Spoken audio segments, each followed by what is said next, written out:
Welcome to Stranded Over 90, a podcast by a casual golfer for a casual golfer who wants to improve. And if you're sold on that slogan, I'm sorry, but it's probably not going to stick around because it does not exactly roll off the tongue.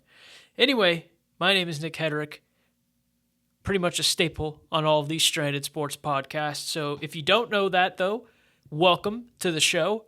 I'm excited to be on this journey with all of you. And if you are a returning listener, well, maybe I'll give you a free t-shirt or something. But anyway, what's the point of this show? Glad you asked. I've been golfing since the 3rd or 4th grade, somewhere thereabouts. And the last couple of years, I've finally started to take it seriously.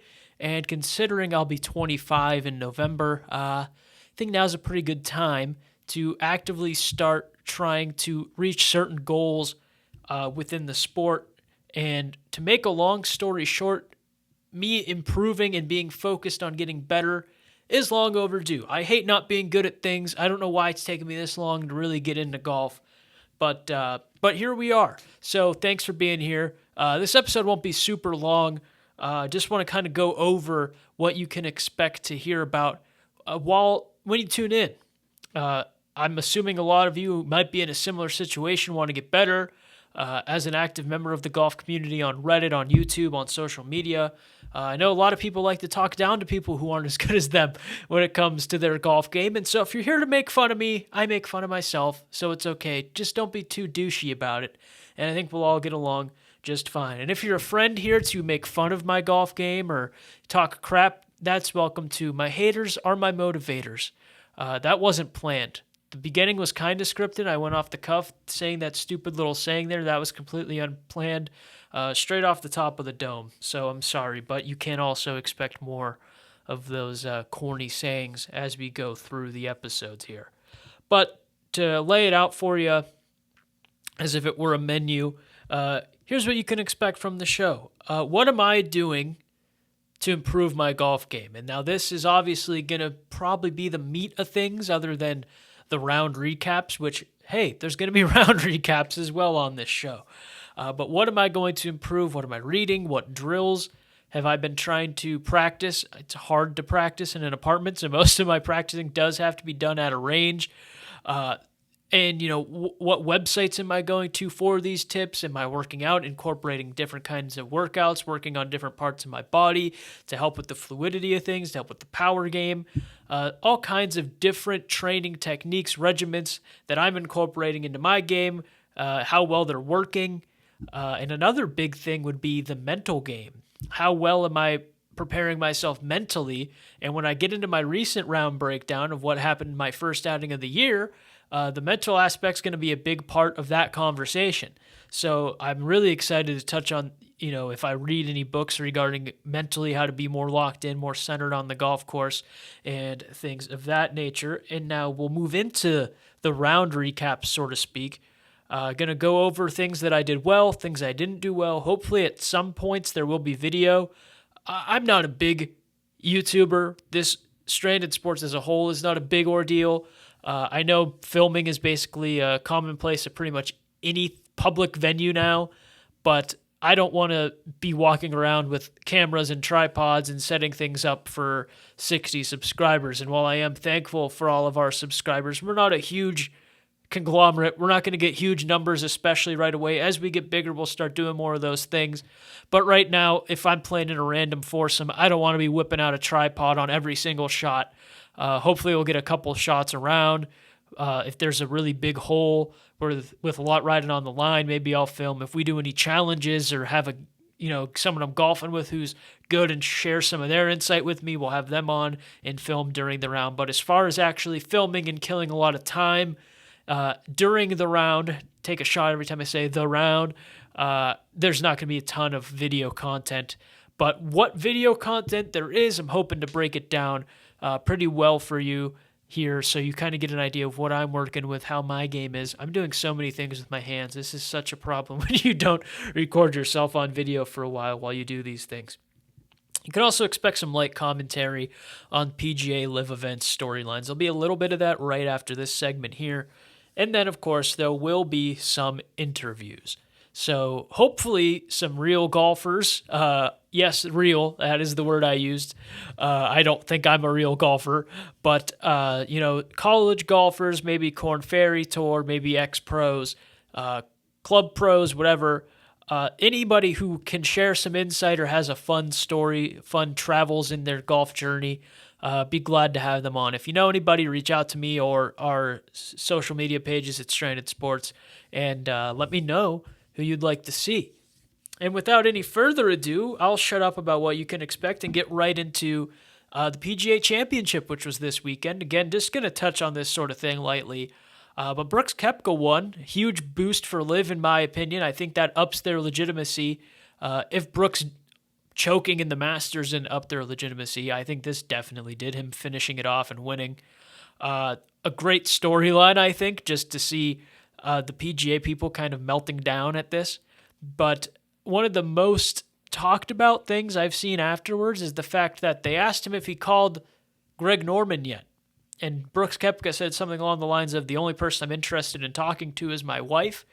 And this is really interesting because we've kind of heard Brooks directly, not directly, can't remember the exact comments, but kind of saying, if I was playing this well, I don't think I would have made the jump to LIV.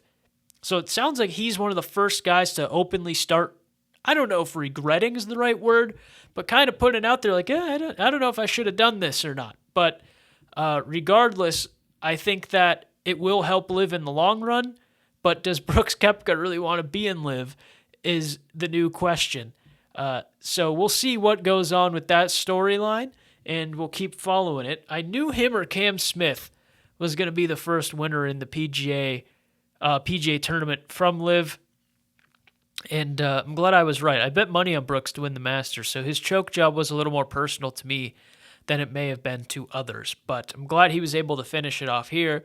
Really excited to see if there's any drama with a LIV player, like an active LIV player, and the governing body of LIV, for lack of a better term.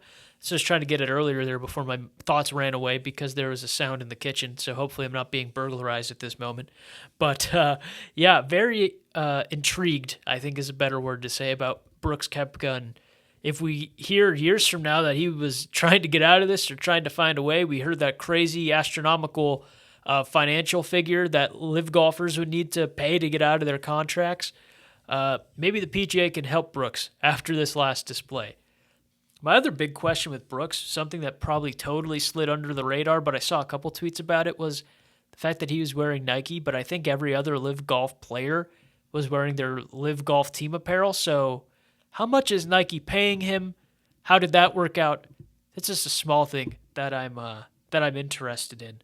But regardless, Brooks Koepka, PGA Championship winner here in 2023. And now we'll move on to the round everyone was talking about. Oh, before that, shout out to Michael Block. Absolutely incredible story. I don't know how I almost forgot to bring this up, but just the American dream. Yeah, I'll pump the tires. I'll pump in the propaganda. The American dream, Michael Block, some club pro, played in a few tournaments before, I believe, just shows up and plays an incredible weekend at the PGA Championship, sinks a hole in one, doesn't even bounce it, just plunk straight in. That's a horrible sound, but plunk straight in the cup. Netflix, the Full Swing team, they're rubbing their hands together. They're really excited to milk this for all it's worth, and if it doesn't make me cry, I'm going to leave that show a 1-star review on IMDb, because that is exactly what a conglomerate like Netflix wants. I've used conglomerate an awkward amount of times on this show already. But if you're making a documentary, that's exactly what you want. The guy no one's expecting to do well shows up. The average Joe, I know he's better than an average golfer, obviously, but a story that you can kind of buy in and put yourself in his shoes. He just shows up, makes a hole in one, talk of the tournament. He's playing in more tournaments from now on. Qualified for next year's PGA Championship. Absolutely hell yeah. Way to go, Michael Block. But now that the round everyone actually was talking about from the weekend, it's time to go into the jokingly segment of this is what everyone was talking about over the weekend. And that was my first round of the year. After 2 or 3 planned golf trips fell through the wayside, and I'm too socially awkward to go alone and just join a random foursome. I got to go with at least one person I know. Me and my buddy Zach headed down to Moon Golf Club in Moon Township near Pittsburgh and teed off at 7 o'clock. Yes, 7 a.m. And maybe to some of the blue-collar, I work 60 hours a week, unpaid people on the internet who are always gatekeeping how hard they work, maybe 7 isn't too early. But for me, waking up at 6:15 on my Saturday to go smoke some golf balls around, that's pretty early. And I was nervous from the get-go because it was supposed to pour overnight. But right before I went to bed, I checked the weather app, and instead of it raining at 1 a.m. until like noon, as it was supposed to, they had pushed the rain back to about 7 a.m., which is right around, if you recall, where I was going to tee off. And I said, you know what? If they've already pushed it back 6 hours, it might just disperse, or it might just be a little quick hitter. So even though I woke up at, again, 6:15 and saw it was still supposed to rain throughout the whole morning, I was like, there might be a chance. So you're telling me there's a chance. Maybe it's not going to be as bad. But regardless, the chance of rain was significant enough to where I didn't grab a camera, a tripod, or anything, despite talking about it the night before to my buddy. I didn't grab any of that. I said I'm probably not getting a full 18, and in a way that helped alleviate a lot of the pressure I was putting on myself, because the main thing that I've gathered from reading about what people who are trying to beat a certain score, the main thing a lot of them say is you can't go in fixated on that score. And not thinking I was going to play 18 holes really helped me go, oh God, like I started with a 6. How am I going to break 90? Like it helped me really decompress and just go in there and focus on the golf game. Naturally, I topped my first drive and it went about 15 feet. And now I know what you're saying. Should this series be called Stranded Over 100? Fair question. Maybe it should be. But 90 looks much better. It sounds much better and blocks off a lot of potential criticism for me if it's called Stranded Over 90 as opposed to Stranded Over 100. So, top of my first drive, we shoot a 6 on hole 1. I think I shot back-to-back 6s. But then it started to drizzle as we went from hole 2 to 3, and this is where the first magical golf moment of the year happened. Hit a drive with my 3-wood, can't hit my driver. Everyone's going, oh my God, Stranded Over 100. Come on, change the show name now. But I refuse. Like Paramore, Misery Business. I refuse. So hit my 3-wood down the middle. Pretty excited about that. But here is an area of my game that is going to be the bane of my existence and one of the main things that keeps me from legitimately having a chance of shooting 90 every time I go out, and that's how well I'm chipping. If I am chipping from like the fairway or just on the outside of the fringe, in the real grass, just around the perimeter of the green, and it's flat, okay, I'll probably get it on the green. If it's within like 15 yards of the green. Anything from like 15 to 100 yards and back, I forget how to swing a golf club because you watch so many videos on chipping, playing the kind of short game, and all of the thoughts just go around in my head, and I can't put anything together. I either try to half swing but end up sculling it because I pick up my club kind of as I come through. I hit it too hard. I barely hit it at all. I pull it to the left because after I make contact, I kind of shimmy the club around. It's a disaster. It's adding so many unnecessary strokes to my game because I can hit my fairway. I can hit my irons now better than fairways. Don't know what the hell that meant. I can hit my irons now. I've always been able to putt pretty well. If I can't hit my driver straight, which is a lot of the time, I can hit my 3-wood straight or a high iron straight. We're fine in that regard. I can't chip. It's a big issue, but this makes what I'm about to tell you a lot richer. So I walk up to the ball, hit it over the green, and it's the worst shot, in my opinion, in golf because the green is basically flat, but behind the green there's a slope. So all you can really see from the bottom of the slope is the flagpole, which means I really have no clue how much room I have to work with on the green, and I hate blindly chipping it up there. And because of this, on the downslope, I go up there, and chip the ball, and it goes pretty far, but it's a mishit. It's pulled to the left a bit, and now we're not even on the fringe. We're still in the grass behind. I don't know if that's technically considered rough at that point. Probably. Someone will tell me for sure and tell me that I'm an idiot and don't know anything about golf, which might be true. But we're still off the fringe. Got a couple yards left to the green. We're like, all right, here we go. Go up there again. And I go, this is the best kind of chip. This is in my wheelhouse of chipping. And I saw this new way to chip, which is basically just do a putting stroke. All this time I've been trying to get really under it and kind of, I don't know if flop's the right word, but I'm not good at the punch kind of chip where you just get under it, swing with some speed, and watch it fly and plop right on the green because I'm afraid of sculling it. So I go, I'm finally going to try this. We're for bogey at this point. Go up there and I do the little putting stroke. It had some speed on her. Didn't get under it really at all because, again, I pulled up too quick and I think I ended up sculling it. But one of those little miracles in the golf game took place where you do something so poorly that it ends up working out. This ball flying like Lightning McQueen. I want to go fast. But my buddy lets out this little ooh, ah kind of sound. I don't remember it exactly. But he starts looking excited. And I kind of just hit the ball and was like, okay, it's going to stop on the green. It might roll off the green, but it's going to touch the green, and that's all I need right now because this round's going poorly. But then I kind of noticed from his reaction that it's going right at the hole. This all happens in like 3 seconds, by the way. And I go, oh my God, that might go in. And it does. It plops right in the hole, chip in for bogey. I'm not going to tell people the bogey part of the story when I tell it. If it missed, it would have probably rolled off the green, completely candid with you. But it went in. And that's all I needed. Because the next hole, I got a par. It could have been a birdie, but I taught my drive. I said, I'm going to hit another one. And then I played the rest of that hole really well. Got a legit par. You're welcome.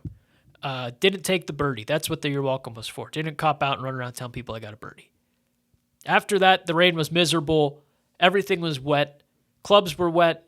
I was wet. I had a windbreaker kind of rain jacket thing on. It was sticking to my arms. It was so wet. Balls were waterlogged. People were still teeing off like to begin their round in the middle of this torrential downpour. And I was like, what is wrong with you? Go in there and get your rain check and get out. That's what we ended up doing. We played about 6 holes. The last 2 of those holes, maybe 1, can't remember exactly. It wasn't really golf. It was just miserable swinging and sprinting back to the golf cart, and there wasn't much focus on technique. But all I needed was something to go off of, and the chip-in and the hole immediately after the chip-in were fantastic. And I'm very excited to get back out there again and play a full 18 because that's the kind of confidence booster I needed. And thankfully I got it because I was really hopeful that there would be something to take away from this first round, not just all death and despair. And so the fact I got it again is just absolutely incredible. Really going to hang on to that one. So what are our thoughts after kind of maybe round 1? Our thoughts are we need to work on chipping. Absolutely. We are not going to accomplish this goal. I'm saying we because all of the listeners are here. You're supporting me now, whether you mean to be or not. You're supporting me. So it's a we. There's no I in team, and we are a team, damn it. Number 2, got to block out keeping score, like keeping that number that we're currently shooting in our head is what I'm getting at. I touched on this earlier. Not knowing that I wasn't probably going to play the full 18, it helped me not get fixated on the numbers because I started off really rough. And it could have been like, oh, there's no chance. But there wasn't really that thought in my head, but it's only because I knew we were going to get rained out from early on. And so I need to find a way to carry that mentality into a bright, sunny day and just go hole by hole and take away the good rather than get fixated on the, oh, damn, I shot a 7 or whatever.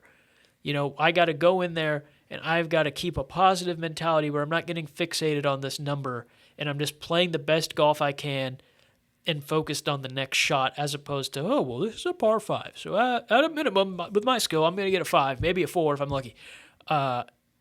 It's just got to be a mental block where I'm not totally just living in fear of the number that I'm currently at.